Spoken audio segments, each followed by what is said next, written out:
So we have seen in the last few months quite a few young girls actually posting their videos.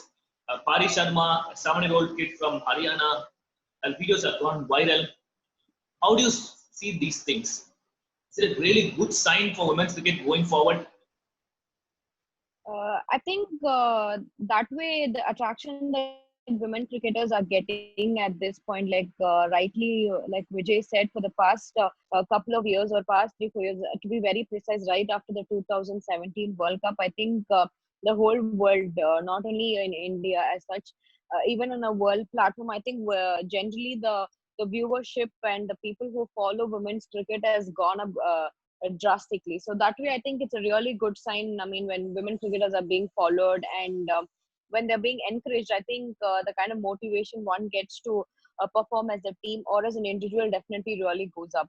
And it's really nice when a fellow, I mean, these young kids or about 7-year-olds were able to, it gives them a platform to showcase their talent. That is definitely I mean, next time, if that cricketer, I mean, goes on to the selection field or when she plays a match, people already know who she is. So she definitely has an added advantage to it.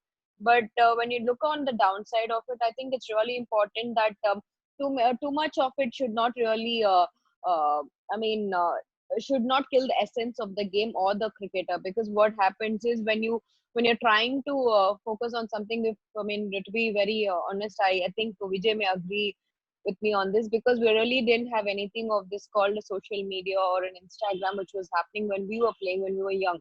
So the attention or the focus that was given was completely towards cricket.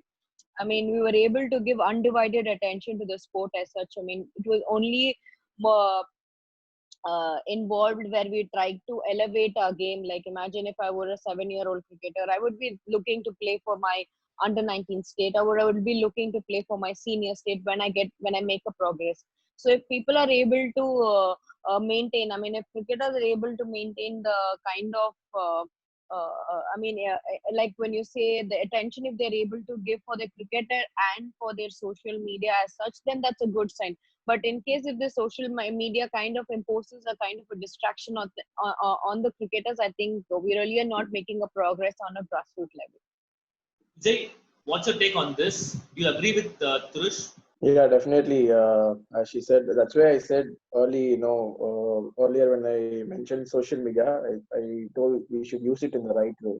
Uh, there are always, advantages and disadvantages. So if you ask me about social media, I try and stay away as much as I can, because even in this lockdown, I might have done few, Insta live or things like that. But otherwise, I always feel it is not, good for me at least, to be on the social media for a longer time, because it takes my mind off. Like, it's like properly distracts us in so many ways, and we start giving, or we start focusing things which might not help us. There are also good things, we can see a few cricketing videos, people post about few techniques, things like that. That is all there, but then how many times, or how many people, or how long can we watch that? How long, can we spend time on, watching about cricket? Whenever we go on to social media, we tend to actually divert our mind, or we tend to drift away from things. So, and also as a cricketer, if you ask me, when I sit on the phone for a longer time, it's going to affect my, eyesight or things like that. It's going to, I have I have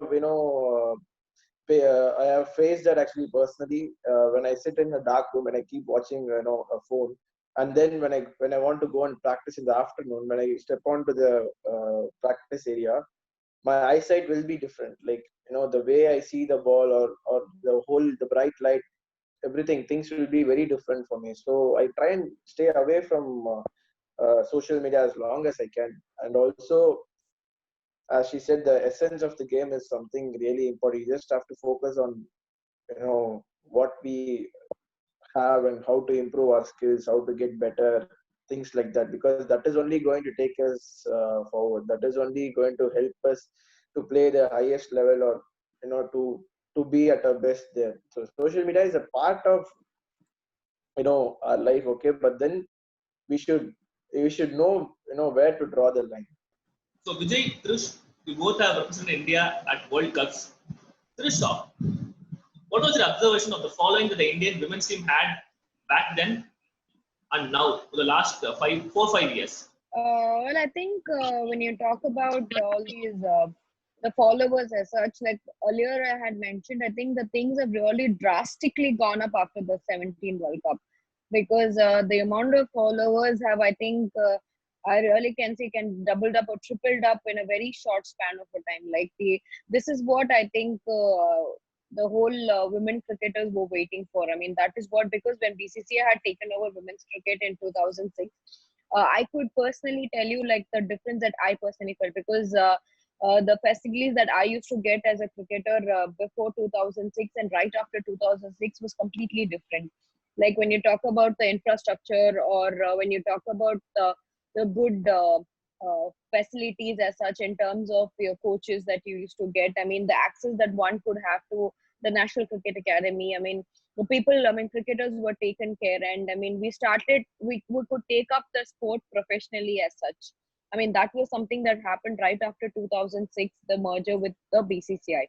But when you talk about in terms of how the viewership has gone up, I think after the 17 World Cup, things have like really changed very well. Like you can personally, I mean, I can personally say I mean, every time for the under 16 categories, the amount of cricketers that come and enroll themselves for the selection trials have really gone up massively. So that is something that you one can look forward to, because when you talk about the kind of the change that happens only in a state like Tamil Nadu, that keeps happening in n number of states in India. So that is something that's a huge sense. So the amount of cricketers that have I mean started enrolling the game as professional cricketers. I'm not really talking about just playing the game, because I have seen cricketers who play the game at the college level just for the fun of it. I mean, I haven't seen them really take it up professionally, because after a point I've seen them, they would be really good, but they would never get the infrastructure to pursue the game at a professional level. So after that, I mean, right now I can see a lot of cricketers wanting to take up the game professionally.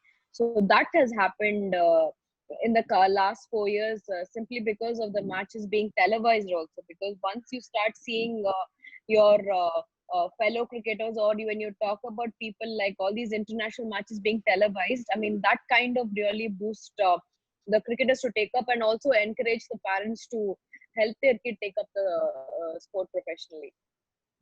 Trish, as a kid, as a girl, when you would have definitely gone to some cricket shops, got some equipment, cricket gear, all that. How different was that experience? Did you get what you actually want? Did you get that, or did you get that at that time? Uh, that at that point, what happened is like I used to get in fact, even now, it's like we do not have an exclusive cricket kit for women as such. I mean, like when you talk about like how the boys have the boys size and they have the men's size. So similarly, even at this point, we really don't have anything of that sort called a girl size or a women's size, because naturally, when you say, even now I use only a boy's gloves, because the men's gloves are really huge for me. So that was something that I really had to adjust and play, because back then even the boys' gloves used to be really big for me. So I used to get all these the ones that used to be the ones that the amateurs used to use. I used to only use that because my hands were really small. Because I started playing international cricket at a very young age. Like I used to play when I was I traveled to the India under 21 side, and I used to go for all my India camps when I was about 14, 15 years.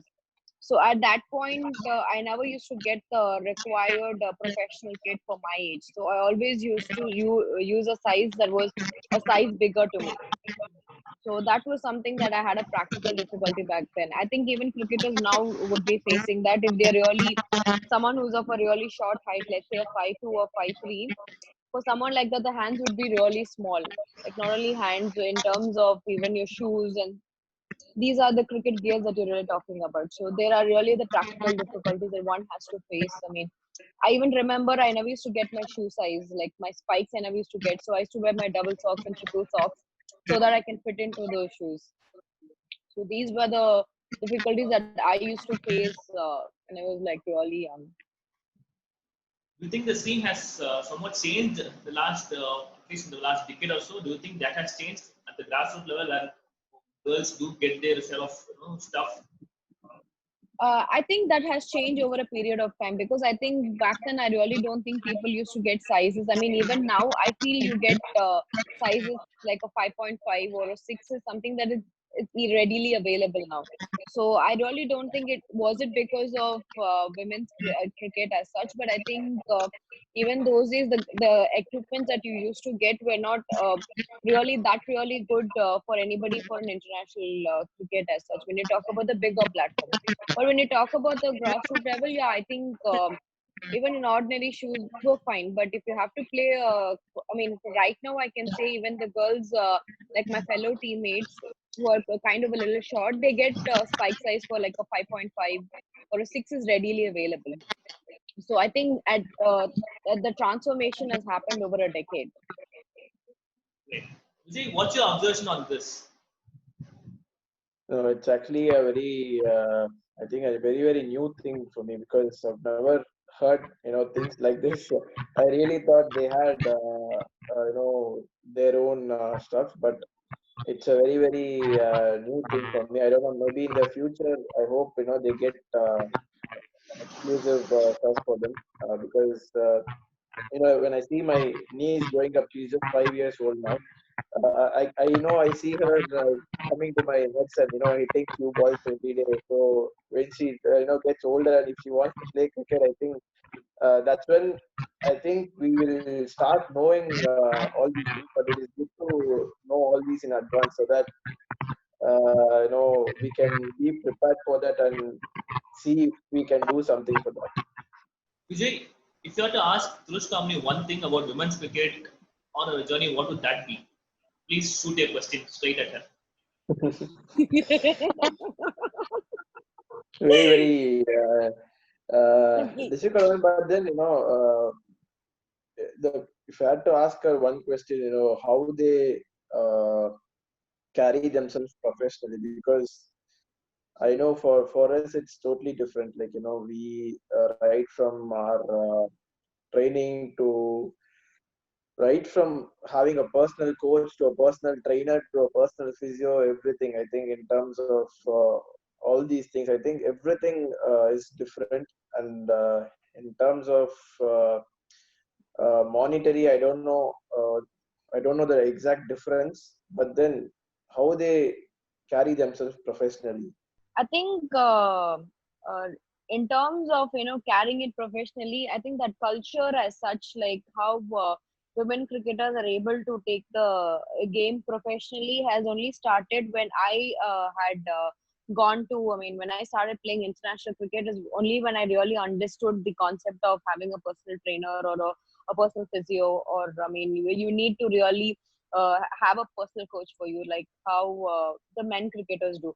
But I think it is very difficult even now for someone like I mean, to be very honest, I think until 3-4 years back, I think it was very difficult for a first class cricketer to have access to all of this, simply because I mean, rightly said, I mean, everybody will have to spend from their own pockets to, I mean, get themselves a good physio or a good trainer. But things have changed for the betterment. Like now, I think we are getting paid better, where like one can afford a personal coach at least to enhance in terms of their skill level. But when it comes to a trainer and when a physio, I think over past a couple of years, I think that is also gradually happening, because I mean, if one has to really take up the game and play play in the next level, I think it's really important that one should have this all going, simply because the amount of matches that one plays, like a women cricket, like an under 19 cricketers plays a number of matches, like they play about close to 50-60 games. So for them to, I mean, withstand that kind of a very strenuous season, I think one have understood the culture of inculcating the habit of having a personal trainer or their own personalized support staff. If I think if I have to ask Vijay something like I would really would like to ask how does he see the progress in women's cricket as such, and like obviously I mean there have been numerous occasions where we used to have our camps together, like there used to be one side where we used to see Ranji Trophy girl boys used to play and we used to play. So I just want to know how does he see the progress, and I mean where does he look at women's cricket 5 years from now? So how I see the development of the women cricket in the last few years have been outstanding, because if you see in the last I've been playing cricket since 10 11 years, and I've also played, as I said earlier, I've also played a few practice matches with a few women cricketer, and also I have seen women cricketers practicing during our state camps. Like, we'll be in one side of the ground and they'll be in the other side of the ground. So uh, what I have seen in the recent past is that definitely their skill level has gone up massively, and the important thing is they are also looking to get better every time. They wanted to do well. I've seen them diving around. I've seen them working really hard on their fitness and things like that, and which is actually a very important thing for a professional cricketer. And also I feel it is very important for everyone to respect our, the teammates or players or anyone for that matter. And especially if someone had represented the country, it is much more important for others to, respect them. And we should always look to, as cricketers, I keep saying this, as cricketers, all we have is just, learning and getting better. Only these two things are permanent in life. We just have to look to get better every day. That is the only thing we have. So I feel when we start respecting others without any ego, I'm sure there'll be a little bit of ego here and there that is going to be there. But if you even if you have, I can say you should not have ego when you're playing team sport, but very very difficult thing to happen. But on the other side, even if there are people like that, if you start looking at them, and if you start uh, trying to learn something from your own teammates, and if you start helping them, I think as a team we will build ourselves. And also when you keep doing well, I'm sure we'll end up playing more games. We'll end up playing more matches at the top level, and then we can keep moving forward as a team and also as individuals. So it's for both actually. uh, I think it's very, very important to respect everyone in the team and everyone around us. Only then we can get better as a cricketer. So, uh, and coming back to the skill set, I'm sure it has gone up massively in terms of the hitting, the way the people, the women cricketers started hitting in the recent past have been outstanding. And also, as I said earlier, it is so good to see so many cricketers coming, and getting into the next level from our own state, which is a very good sign.